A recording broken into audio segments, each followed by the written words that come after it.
नमस्कार दोस्तों, राधे राधे। इस वीडियो में मैं आपके लिए माघ महत्व अध्याय लेकर आई हूँ।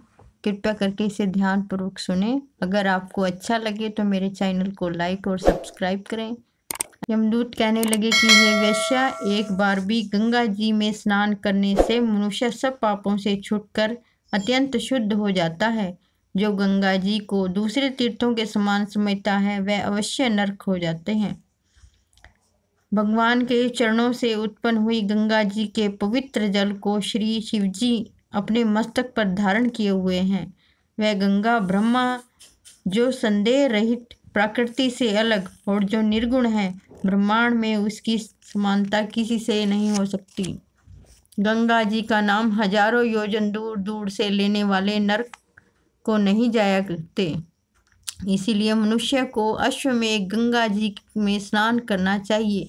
वे वैश्य जो ब्राह्मण को दान देने का अधिकारी होकर भी दान नहीं लेता, वह आकाश के नक्षत्र में चंद्रमा के समान है। जो कीचड़ से गौ को निकालता है, जो रोगी की रक्षा करता है, जो गौशाला में मरते हैं, वे आकाश के तारामंडल हो जाते हैं। प्राणायाम करने वाले मनुष्य को सदैव उत्तम गति प्राप्त होती है। प्रातः समय स्नान करने के पश्चात जो 16 प्राणायाम करते हैं वे घोर पापों से बच जाते हैं। जो प्रायी स्त्री को माता के समान मानते हैं वह यम की यातना को नहीं पाते। जो मन से भी कभी पर स्त्री का चिंतन नहीं करते वह दोनों लोकों को अपने अधीन कर लेता है। जो प्राय धन को मिट्टी के समान समझता है वह स्वर्ग को जाता है। जिसने क्रोध को जीत लिया मानो उसने स्वर्ग को जीत लिया। माता पिता की सेवता देवता तुल्य करता है, वह यमद्वार को नहीं देखता। और जो गुरु की सेवा करता है वह ब्रह्मलोक को प्राप्त होते हैं। शील की रक्षा करने वाले स्त्री धन्य हैं। शील भंग करने वाले यमलोक जाती हैं। जो वेदों को शास्त्रों को पढ़ते हैं, पुराणों की संहिता पढ़ते हैं और सुनते हैं तथा जो स्मृति का व्याख्यान और धर्मशास्त्र समझते हैं, वे वेदांत लीन रहते हैं। वह पाप रहित होकर ब्रह्मलोक को प्राप्त होते हैं। जो अज्ञानियों और वेद शास्त्रों का ज्ञान देते हैं वे देवताओं से भी पूजित होते हैं। यमदूत ने कहा कि हे वैश्य, श्रेष्ठ यमराज ने हमको वही आज्ञा दे रखी है कि तुम किसी वैष्णव को मेरे पास मत लाओ। हे वैश्य, पापी लोगों को इस संसार रूपी नरक को पार करने के लिए भगवान की भक्ति के लिए सिवाय दूसरा कोई उपाय नहीं है। भगवान की भक्ति ना करने वाले मनुष्य को चंडाल के समान समझना चाहिए। भगवान के भक्त अपने माता पिता दोनों के कुलों को तार देते हैं और उनको नरक में भी नहीं रहने पड़ता। और जो कोई मनुष्य वैष्णव भोजन करता है वह भी भगवान की कृपा से श्रेष्ठ गति को प्राप्त होता है। बुद्धिमान को सदैव वैष्णव अन्न खाना चाहिए। इससे बुद्धि पवित्र होकर मनुष्य पाप रहित रहता है।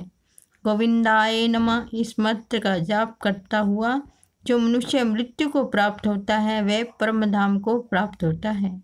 इसमें संदेह की बात नहीं है। जो ओम नमो भगवते वासुदेवाय इस द्वादश अक्षर मंत्र का जाप करता है उसके ब्रह्म इत्यादि बड़े बड़े पाप नाश हो जाते हैं। 10वां अध्याय समाप्त। अब हम पढ़ते हैं कहानी।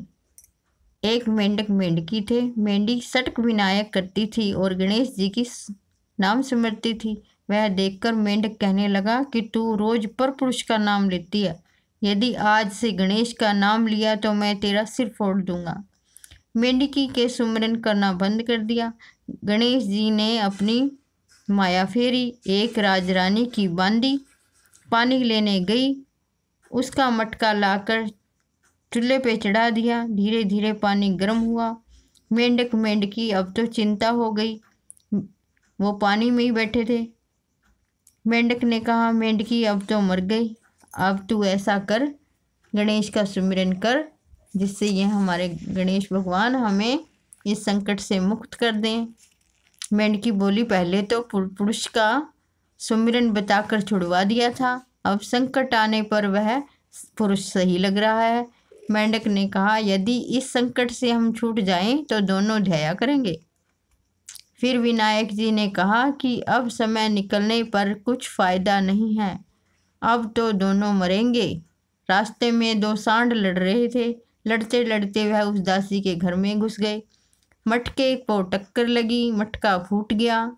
मेंढक मेंढी की सटक विनायक करते करते शकर के पाल पर चले गए। वे विनायक जी महाराज का धन्यवाद करने लगे। श्री गणेश, सबका संकट टालिए जैसे आपना मेंढक मेंढकी का टाला।